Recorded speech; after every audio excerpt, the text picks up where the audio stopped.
BJP के सामने गाजीपुर में सांसद अफजाल अंसारी की चुनौती। जाने लोकसभा चुनाव में पार्टी किसे बनाएगी उम्मीदवार। गैंगस्टर एक्ट में 4 साल की सजा होने के बाद सुप्रीम कोर्ट से सशर्त राहत मिलने पर बीएसपी सांसद अफजाल अंसारी की सांसदी एक बार फिर बहाल हो गई है।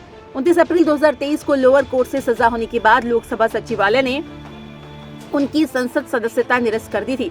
सुप्रीम कोर्ट से राहत मिलने के बाद अफजाल अंसारी अब लोगों से मिलजुल रहे हैं। वहीं हाल की उनकी गतिविधियों को लोकसभा चुनाव 2024 से जोड़कर देखा जा रहा है। अफजाल अंसारी ने 2024 के लोकसभा चुनाव को लड़ने की इच्छा जाहिर की है। ऐसे में भाजपा खेमे में भी अफजाल अंसारी के मुकाबले खड़े होने वाले कैंडिडेट के नामों को लेकर चर्चा जोरों पर है। गाजीपुर के सियासी समीकरण को समझने के लिए एनबीटी ऑनलाइन ने राजनीतिक विश्लेषक डॉक्टर शमी सिंह से संपर्क किया। शमी ने बताया कि लोकसभा चुनाव में कुछ ही महीने रह गए हैं। ऐसे में सियासी चर्चा होना सामान्य बात है। अफजाल अंसारी एक तरफ जहां सुप्रीम कोर्ट से सशर्त राहत मिलने के बाद लोकसभा चुनाव लड़ने की तैयारी करते हुए बताए जा रहे हैं, वहीं भाजपा खेमे में भी उनके मुकाबले कैंडिडेट को लेकर चर्चा होना सहज बात है। वर्तमान में बात करें तो बीजेपी के लिए मनोज सिन्हा से बेहतर विकल्प फिलहाल नहीं है। मनोज सिन्हा की छवि साफ सुथरी है। अपने अब तक के राजनीतिक जीवन में वो गाजीपुर से लोकसभा चुनाव लड़ते रहे हैं।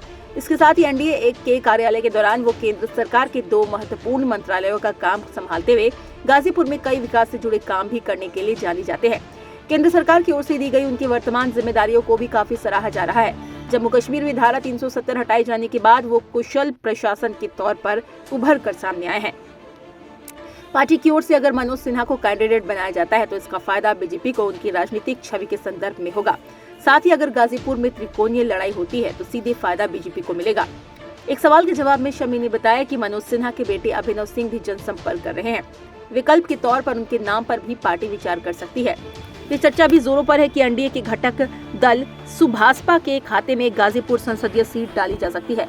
आंकड़े बताते हैं गाजीपुर के सभी विधानसभा में राजभर वोट निर्णायक संख्या में है। ऐसे में ओम प्रकाश राजभर की पार्टी भी गाजीपुर संसदीय सीट पर बेहतर प्रदर्शन कर सकती है। इस सीट पर कभी सुभाषपा में कोर्ट से ब्रजेश सिंह को चुनाव लड़ने की चर्चा जोरों पर थी, लेकिन ओम प्रकाश राजभर के बेटे और पार्टी के राष्ट्रीय प्रधान महासचिव अरुण राजभर ने गाजीपुर में ही इस संभावनाओं को पिछले दिनों दरकिनार कर दिया था। हालांकि भाजपा के संगठन के भी कई लोग 2024 के चुनाव को लेकर अपनी दावेदारी पेश करने वास्ते पॉलिटिकल लॉबी में जुट गए हैं।